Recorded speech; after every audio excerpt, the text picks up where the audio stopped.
You have a spirit team, and I want to say that clearly before anything else. You might not have had that confirmed for you before. You might have been wondering. You might have had experiences that felt like connection but weren't sure what to make of them. And all of that is okay. But I want to start from the premise that's true in my experience and 20 years of this work. Every person has guides and supportive energies that are with them all the time. So, what are spirit guides?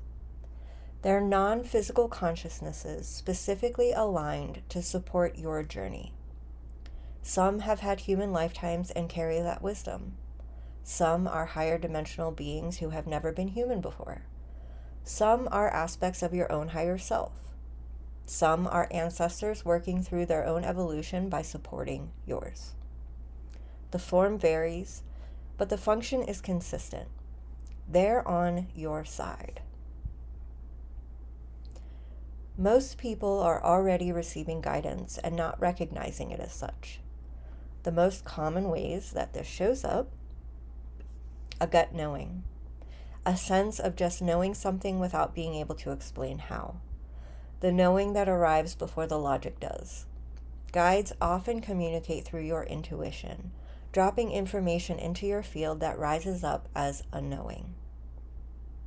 There's reoccurring symbols or signs, the same number sequence appearing repeatedly, the same animal at meaningful moments, a song at exactly the right time. Guides often communicate through the physical world by influencing what shows up in your environment. Your dreams, particularly vivid or instructive dreams, the ones that feel like more than processing, that leave you with information upon waking up. Guides frequently work through the dream state because the ego is less in the way. There's also physical sensations. You can get a warmth, tingling, or pressure, especially at the crown, the back of the neck, or the heart center. The sensation varies by person, by their location, and by what it feels like is different for everyone. So pay attention to what's consistent for you. And you also have the inner voice that isn't quite your voice. The thought that arrives with a different quality than your ordinary thinking.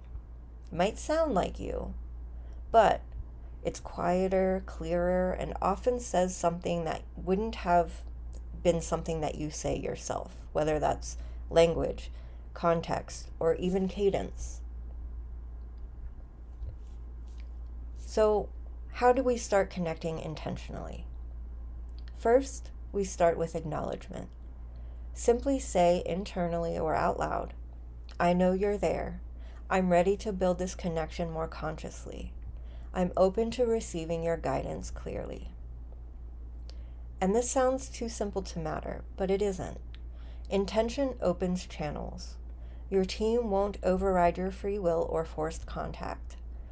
So when you extend an invitation, it changes what's available to you. And I've also found that when you start acknowledging and thanking them for seeing those repeated numbers, the feathers you find on the ground. For me, there was also the initials of my initials on license plates.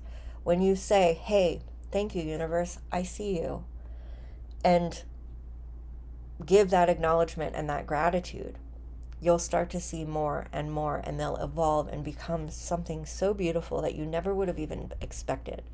But this will help you be open to receive them and help your brain start paying attention to find more of those signs and synchronicities.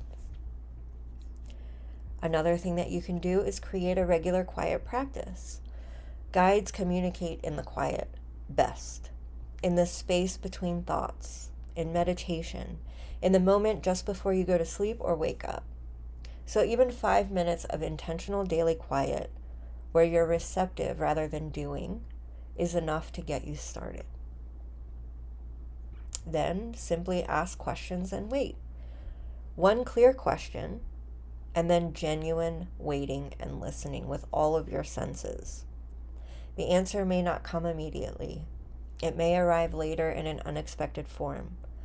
But asking and staying open trains the channel in both directions. And the more often you do it, the more that channel will stay open all the time. Then, notice and record. Keep a small notebook near your bed or in your quiet space. When something comes up, whether that's a thought that feels different, an image, a physical sensation, or a knowing, write it down. Recording what you receive signals that you're taking this seriously and tends to amplify what comes through. All right, have you had experiences you thought might have been your guides, but you aren't sure? Tell me in the comments. I would love to hear your story. And thank you so much for listening. I'll see you in the next video.